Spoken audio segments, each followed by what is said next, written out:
She said the way someone ticks off an errand on a list. Like breaking my heart was no more than a task to finish before meeting a friend for brunch. I just can't do this anymore, Noah, she murmured, eyes fixed on the coffee mug in her hands. The one I'd bought for her in Prague, back when we still collected small treasures together. I stood motionless in our cramped kitchen, with its cracked paint and that old sink that always groaned whenever you ran it too early in the morning. She wore her favorite cardigan, the same one I used to slip off her shoulders just to make her laugh. Now, she wouldn't even glance at me. "You mean us?" I asked, though deep down I already knew the answer. "Yes," she finally said, meeting my gaze. "Us. We've been hanging on by threads for months." She wasn't wrong. I had been grinding through double shifts, nights at the bar on 4th Street, and days fixing HVAC systems out in the suburbs. She, meanwhile, was pouring herself into some fashion starter her old roommate had drawn her into. I tried to be supportive, even sold my guitar to help fund her first photo shoot. But then she began slipping away, not physically at first, but emotionally. Conversations turned short. Her eyes glazed when I spoke about my day. She had more team dinners, more late nights. Her phone always face down on the table. I convinced myself she was just exhausted, ambitious, that we were in a rough patch like every couple goes through. But it wasn't a phase, it was a countdown. She said, "It's not you, it's this life. Constant budgeting, constant worry about rent. I need more than this. Noah, more than you can give. More than you can give." That cut deep, like love came with receipt, and I hadn't paid enough at checkout. I didn't argue, even though I wanted to. God, I wanted to, but her expression told me this wasn't a conversation. It was a farewell speech she had probably practiced in front of the mirror. She packed while I stood in the shower, like a thief working in reverse. By the time I stepped out, half the closet was bare, and the apartment no longer felt like mine. I walked her to the door without a word. She hesitated at the threshold. Maybe if things were different, she whispered. Then she left. The months that followed blurred together. At first, I unraveled. Ate barely anything, drank too much, fought the urge to text her whenever I saw a mug that reminded me of the one she'd taken. But rock bottom has a way of bringing clarity. I realized I didn't want to remain the man she had abandoned. I wanted to be someone I could respect again.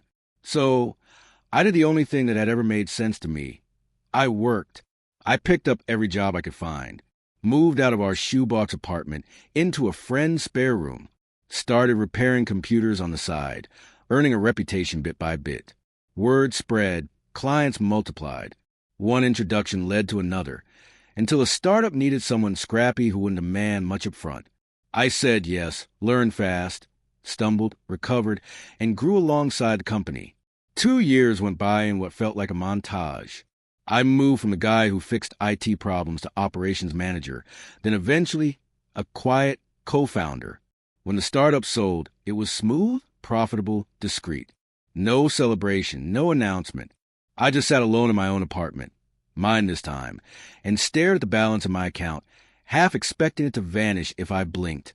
Then one afternoon, a letter arrived, real paper, fancy envelope. I almost tossed it aside until I recognized the handwriting. Hers. Inside, the message was brief. "I'm getting married. You're invited. No hard feelings." I read it 3 times.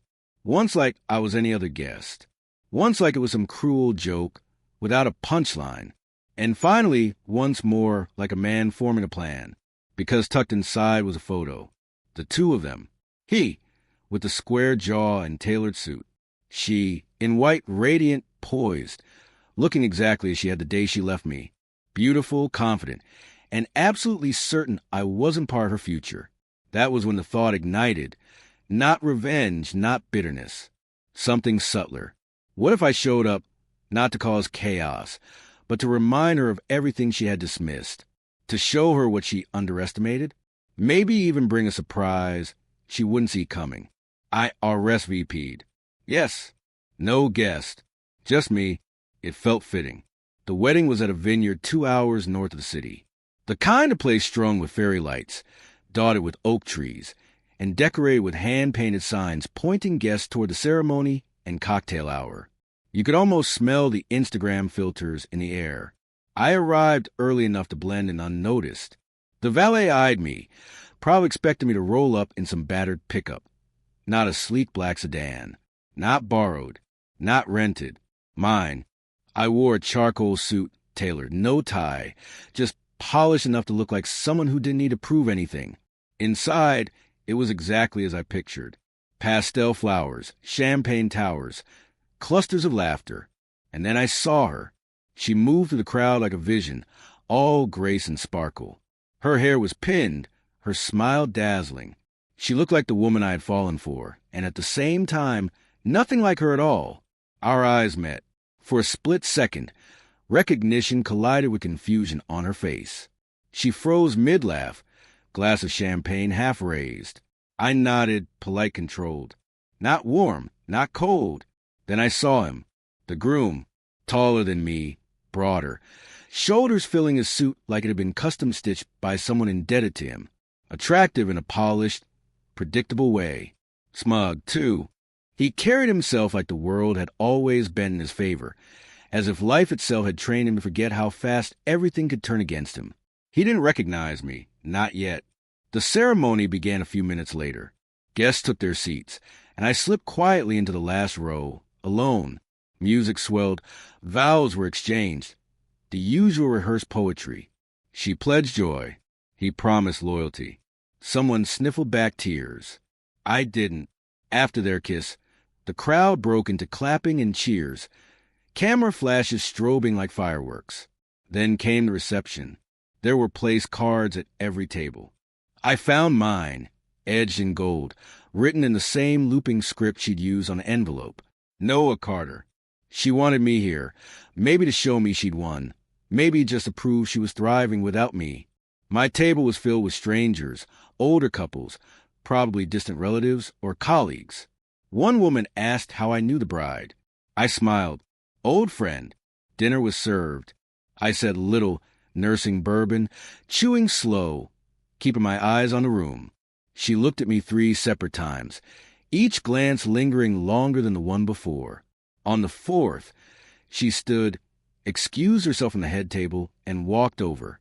She came from behind, her hand brushing my shoulder like we were long-lost friends catching up. Noah, she said softly. I turned, met her gaze. Emma. She offered a smile, tight and uneasy. You came. I didn't think you would. You invited me.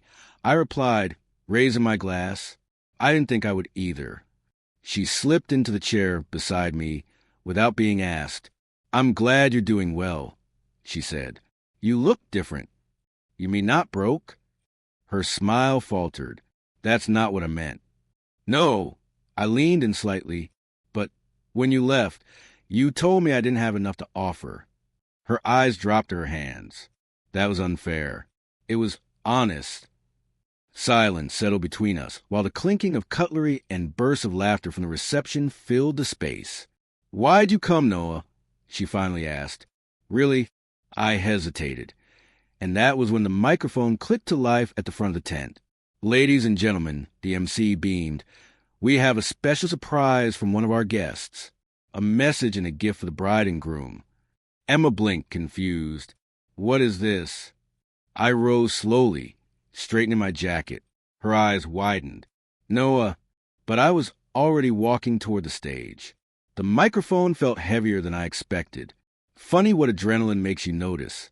The crowd shifted, turning toward me. Forks halfway to mouths, laughter halting mid-breath. Even the DJ froze. Emma stood, caught halfway between coming after me and staying put. I looked out at the room, at dozens of faces who didn't know me anything. Then I looked at her and spoke. Good evening. I began, steady and calm. I hadn't planned on saying anything tonight. My intention was to sit in the back, be polite, and leave before the cake was served. But standing here, I realized something felt unfinished. A few awkward chuckles rippled through the room. Emma didn't laugh. My name is Noah Carter. I used to know the bride. At one point, I thought I'd marry her myself. The room fell silent. But life went another way.